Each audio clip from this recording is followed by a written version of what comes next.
أعوذ بالله من الشيطان الرجيم. بسم الله الرحمن الرحيم. الحمد لله رب العالمين، والصلاة والسلام على أشرف الأنبياء والمرسلين، سيدنا وحبيبنا مولانا محمد وعلى آله وصحبه وسلم. رب اشرح لي صدري ويسر لي أمري واحلل عقدة من لساني يفقه قولي. أما بعد، السلام عليكم ورحمة الله وبركاته. Ndugu zangu Waislamu, leo tunaendelea na mada yetu talaka katika Uislamu, na leo ni sehemu ya 10, ambayo sehemu ya 9 tulimalizia maneno ambayo ameyapokea Ibn Majah na Imamu al-Hakim pamoja na Imamu Baihaqi, ambayo maneno haya aliyasimulia Sa'id ibn Jubair kutoka kwa Ibn Abbas na Ibn Umar radhiyallahu anhuma, anna Rasulullah sallallahu alayhi wasallam talaka Hafsa thumma raja'aha, ya kwamba Mtume sallallahu alayhi wasallam alimwacha Hafsa kisha akamrejea. Tukiwa tunazungumza ya kwamba talaka katika Uislamu ni jambo ambalo ni la halali. Pia athar ambayo ameipokea Imamu Baihaqi kuja kutilia nguvu katika masala ya kwamba talaka katika Uislamu asli yake ni jambo la halali, ni athar aliyoisimulia Jaafar kutoka kwa baba yake, kutoka kwa Ali ibn Abi Talib. Ali ibn Abi Talib alisema, ya ahla al-Iraq wa ya ahla al-Kufa, enyi watu wa Iraki, au ya ahla al-Kufa, au enyi watu wa Kufa, la tuzawwiju Hasanan, musimuozeshe Hasan, fa innahu rajulun mitlaq, hakika yeye Hasani ni mtu ambaye anaacha ovyo ovyo. Kwa maana Ali ibn Abi Talib anawatahadharisha watu wa Kufa au watu wa Iraq wasimuozeshe mwanawe Hasan, kwa sababu Hasan tabia yake ni kuoa na kuacha. Lakini pia hadithi ambayo ameipokea Imamu Ibn Abi Shayba pia vile vile nayo ni maneno ya Ali.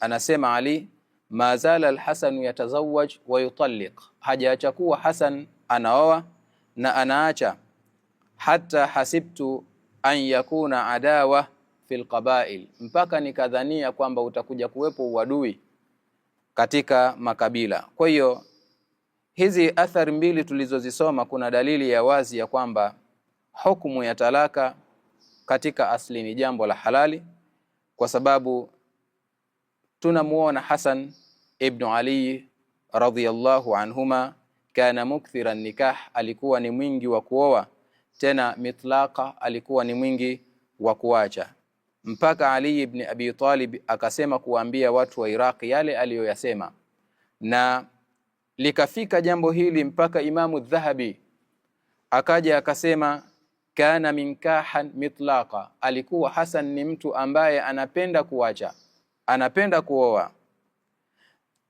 Tazawaja nahwa min 70 imraa, alioa kiasi ya wanawake 70. Wa qallama kana yufariquhu 4 dhirar, na ni mara chache alikuwa hakai na wake wanne. Maana yake mara nyingi Hasan alikuwa ana wake wanne, lakini alikuwa ni mwingi wa kuoa na alikuwa ni mwingi wa kuacha. Lau kama ingekuwa talaka ni haramu, lama fa'alahu rajulun mithlu, asingefanya mtu mfano wa Hasan. Kwa maana lau tungeweka talaka katika upande wa haram, Hasan asingeweza kufanya matendo kama haya, kwa sababu Hasan tunakiri kwamba yeye ni taqiyu, ni mcha Mungu, wari'u, mnyenyekevu, hafidun wa habibu Rasulillahi sallallahu alayhi wasallam, ni kipenzi na ni mjukuu wa Mtume sallallahu alayhi wasallam, fadlan, ukizingatia kwamba yeye Hasan ala annahu akha sayyid shabab, ya kwamba yeye na ndugu yake, huwa wa akhahu, yeye na ndugu yake, sayyida shababi ahli aljanna, ndiye kijana wa vijana wa peponi. Tukajua kwa athari hizi mbili ya kwamba talaka uwasili wake ni uhalali. Lakini zipo hali ambazo wamezizungumza wanawachuoni wa Hanabila.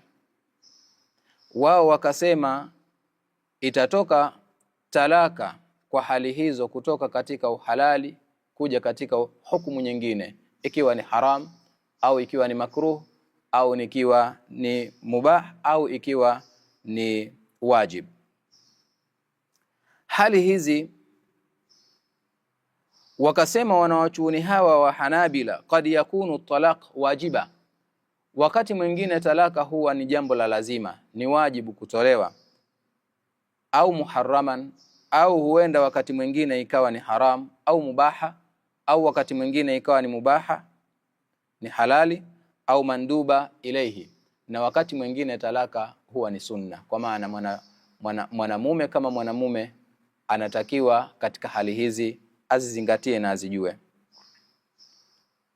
Ipi talaka ya wajib? Wakasema watu wa Hanabila ya kwamba huwa talaqu alwaqi' baina huduthi, huwa talaqu alwaqi' ba'da huduthi baina az-zawjayn ash-shiqaq bi ayi sababin min al-asbabi. Hiyo ni talaka ambayo inatuka baada ya kutokea magomvi baina ya wanandoa wawili kwa sababu yoyote miongoni mwa sababu. Wa kana alwasilatu alwahida, ikawa njia pekee likati hadha ash-shiqaq, ya kuweza kuondoa magomvi haya, huwa talaq, ni talaka. Hapa talaka itakuwa ni jambo la wajib kwa sababu ndoa imeenda kushindwa kwa kupitia njia zile za sulhu, njia za kurekebishana, lakini njia zote zikashindwa, likaja tamko la talaka, likawa katika hali hii ni jambo la wajib. Lakini pia talaka huwa ni haramu. Wakati gani talaka huwa ni haram? Idha kana at-talaq al-waqi' min ghairi hajatin ilayhi, ni pale itakapokuwa talaka inayotolewa imetolewa talaka hii bila haja yoyote, hakuna magomvi, hakuna sababu yoyote ya msingi ya kumwacha au ya kutoa talaka. Wakati huu talaka itaingia katika fungu la kwamba ni haramu.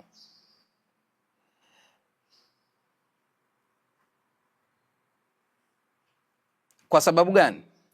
Tunayo dalili ya hadithi ya Abu Huraira ambayo ameipokea Imamu Bazzar. Abu Huraira radhiyallahu anhu anasema, qala Rasulullah sallallahu alayhi wasallam, la yuhibbu Allah idha'ata almal, Allah subhanahu wa ta'ala hapendi mwanadamu kuipoteza mali. Wa kathratu sual, lakini pia wa kathratu sual, lakini pia kuuliza ovyo ovyo. Wala qil wala qal, wala kuropokwa ovyo ovyo. Yani Allah subhanahu wa ta'ala hapendi mwanadamu kuipoteza mali.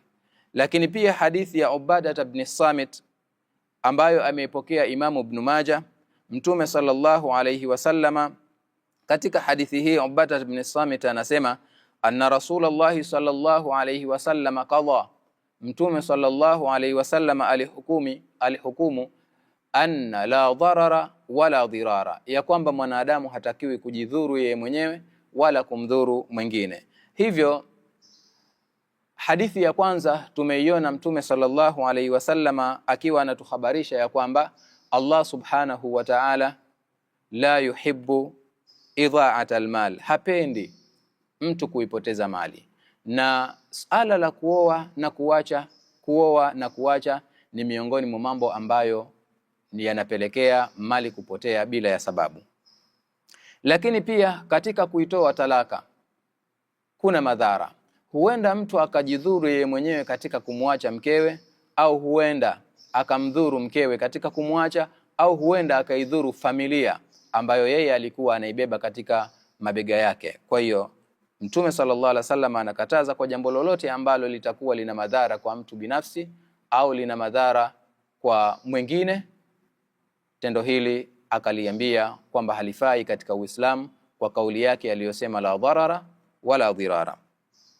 Na talaka huwa ni mubah. Talaka mubaha ni talaka ambayo anaitoa mwanamume inda alhajati ilayhi, wakati inapopelekea haja au inapokuwepo haja ya huyo mtu kumwacha mkewe.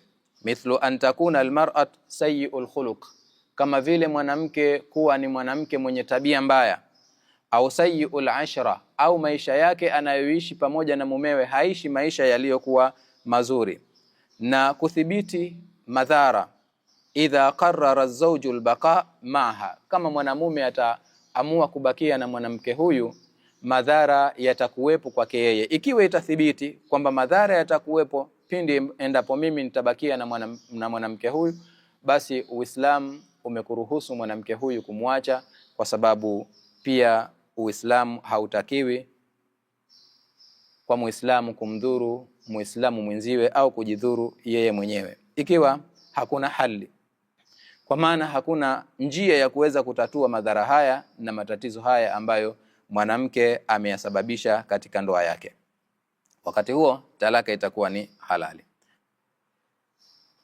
Talaka wakati mwingine huwa ni sunna, wanasema watu wa Hanabila. Wakati gani talaka inakuwa ni sunna? Idha kana at-talaq al-waqi' inda tarki al-mar'at wajibataha min rabbiha au nahwi rabbiha, ni pale mwanamke atakapokuwa ni mwenye kuacha uwajibu wake kwa upande wa Mola wake. Kwa mfano, katarki has-salah al-mafruḍa, kama vile mwanamke kuwa hasali swala za fardhi. Kwa maana ikiwa mwanamke si mwenye kutekeleza ibada ya sala, ikiwa mwanamke si mwenye kusimamisha zile fardhi ambazo Allah subhanahu wa ta'ala amewafaradhia waja wake, wakati huu mwanamume unatakiwa umwache mkeo. Mwanamke huyu hafai kuishi na wewe katika ndoa kwa sababu ya uzembe anaoufanya katika kuacha yale maamrisho ya Mola wake, kama vile sala, saumu na ibada nyingine ambazo ni faradhi kwake yeye. Wakasema watu wa Hanabila, jambo hili ni sunna kulifanya. Dalili ya haya wameyaleta ni katika dalili za kiakili, kama Imamu Ahmadu rahimahullah amesema, la yanbaghi lizawj an yubqiya zawjatahu fi ismatihi wal halu hakadha, haitakikani kwa mwanamume kumbakiza mwanamke katika ndoa yake hali ya kuwa mwanamke hatekelezi nyajibu ambazo ameamrishwa na Mola wake kuzitekeleza, hali ya kuwa mwanamke hatekelezi swala zake 5, hali ya kuwa mwanamke hasimamishi nguzo ambazo Allah subhanahu wa ta'ala amezifaradhisha kwa mwanamke huyu. Kwa maana mwanamke ikiwa hasali, ikiwa mwanamke huyu ni mzembe katika ibada za kumwabudu Mola wake, wanawachuoni hao wa Hanabila wanasema ni sunna kwa mwanamume kumwacha mwanamke huyo na kumpa talaka aende, kwa sababu mwanamke katika hali hii tusabibu li zawjiha naqsan fi dini, mwanamke huyu atasababisha mapungufu ya kidini kwa mumewe, lakini pia huenda tufsidu almar'a firasha zawjiha, akaharibu mwanamke kitanda cha mumewe, wa tudkhilu fil usrat ma laysa minhu, na kuingiza katika familia kitu ambacho hakitakikani kuingia katika familia hii. Lakini tukija tukiangalia kiujumla, talaka uwasili wake katika Uislamu ni jambo la halali pindi endapo ikapatikana sababu miongoni mwa sababu ambazo zinahalalisha kwa mwanamume kutoa talaka, si tu kama vile ambavyo wanatoa talaka baadhi ya watu bila ya sababu, kwa sababu tu ya mapenzi, mmempenda huyu basi huyu namwacha. Kama tutakavyokuja kuangalia tofauti kati ya talaka katika Uislamu na talaka katika dini nyingine. Tuje tuangalie kipengele hichi muhimu, tofauti kati ya talaka ndani ya Uislamu na dini ambayo siyo ya Uislamu. Sheria zimekhtalifiana, dini zimekhtalifiana mienendo yake na sheria zake, lakini pia maamrisho yake. Talaka katika Uislamu kama tulivyokwisha kuiona, uhalisia wake ni uhalali, pamoja na kwamba zipo hali ambazo zinaifanya talaka hii zitoke katika uhalali kuja katika uwajib, zije katika uharamu, zije katika usunna, zije katika hali nyingine. Lakini talaka hii katika mtazamo ya Kiislamu inatofautiana na talaka zilizopo katika dini nyingine. Hebu tupige mfano katika mada ambayo tunayo, talaka katika Uyahudi. Tuzungumze talaka ndani ya Uyahudi. Mayahudi wao wanaizingatia talaka ya kwamba ni jambo la halali, kama vile ambavyo Uislamu unaizingatia talaka kiasili ni jambo la halali. Nao Mayahudi kwa wao wakaizingatia talaka ni jambo la halali, na yale ambayo yameandikwa katika vitabu vyao, katika sheria zao na hupita matendo, ni kwamba talaka kwa wao ni halali bila ya udhuru, bila ya sababu, kinyume na Uislamu. Uislamu umehalalisha talaka, lakini ni pale patakapopatikana sababu, patakapopatikana njia za kuweza kutoa uhalali wa Muislamu kumwacha mkewe. Ama Mayahudi wao wamehalalisha talaka sawasawa kuwe na udhuru au kusiwe na udhuru, sawasawa kuwe na sababu au kusiwe na sababu. Kwa mfano, law wajada ar-rajulu al-yahudi imra'a fa'ajabathu imma li jamaliha au bi ayi shay'in wa arada an yatazawwajaha talaqa zawjatahu wa yatazawwaju allati ajabathu. Mwanamume wa Kiyahudi endapo akaona mwanamke mzuri akamvutia ima kwa uzuri wake ama kwa hali nyingine yoyote, na akataka mwanamume huyu wa Kiyahudi kumuoa mwanamke huyu aliyemvutia, humuacha mkewe aliyekuwa naye na kumuoa yule ambaye amemvutia. Lakini kwa uadilifu kuhusiana na masala ya hawa Mayahudi kwa jambo hili la talaka, tulete husni dhanni kwa wao. Wakaleta kwamba talaka wao huwa wanaacha, lakini pale panapopatikana sababu miongoni mwa sababu. Ingawaje katika Uislamu sababu ambazo wao pengine huenda wakazitaja hazihesabiki kama ni sababu za msingi.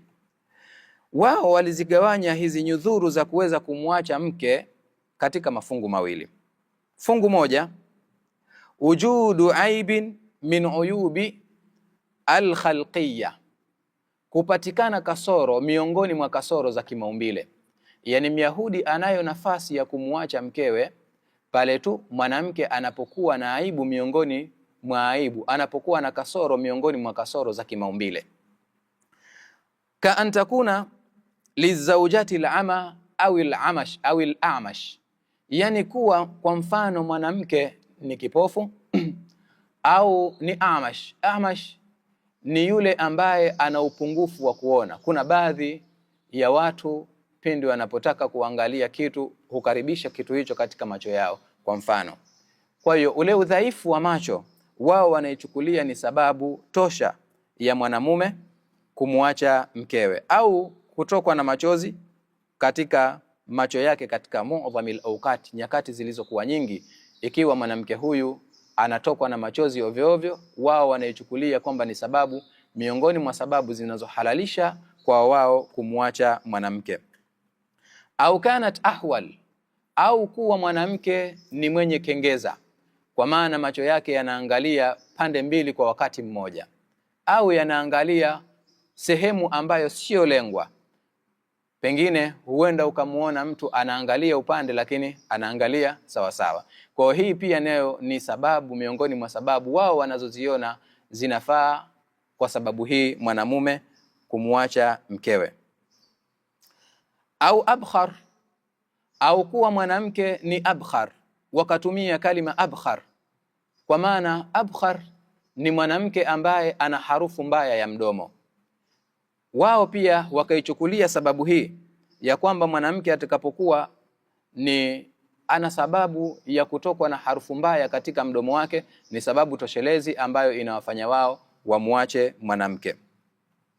Au ahdab, au mwanamke ambaye ana nundu katika mgongo wake. Au araj, au mwanamke ambaye ana kilema.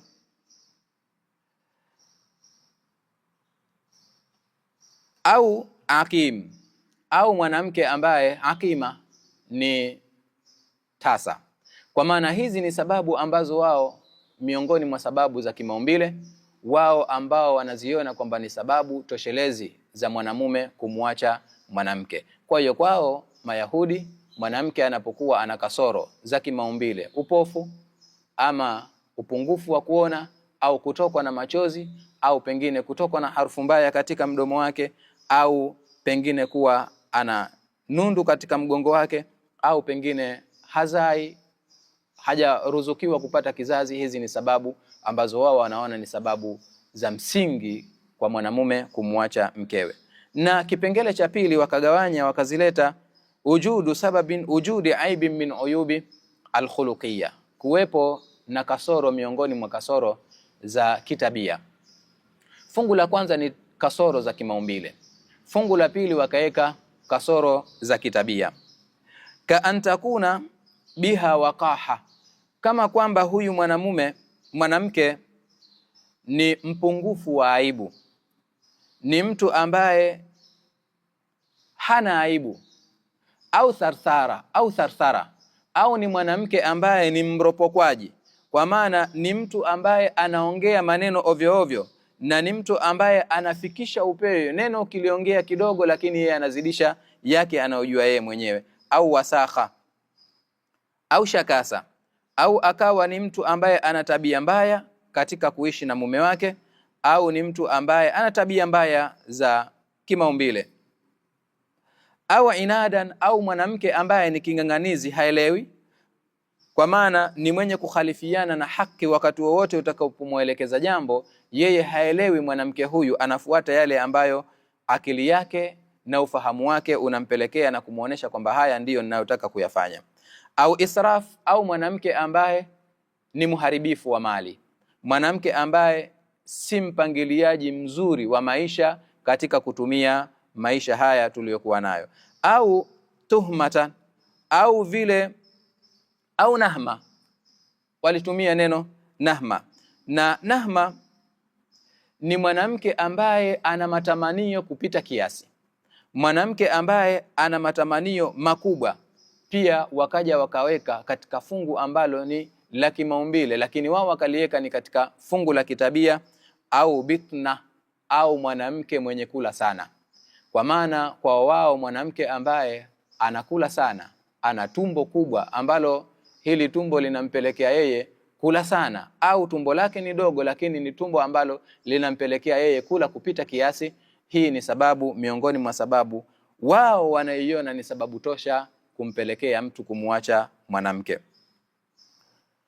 Au taannuq fil mat'ami, au kupenda kula vile vya ufahari, mwanamke ambaye akipelekewa na mumewe chakula ambacho amekipata mumewe, yeye hajali, anaona mimi nataka nile kitu fulani, mimi napenda nile kitu fulani. Yani ni mtu ambaye anapenda ule utaannuq fi taami, kula vyakula ambavyo yeye anavipenda, vinamvutia, vyakula ambavyo ni vya kifahari.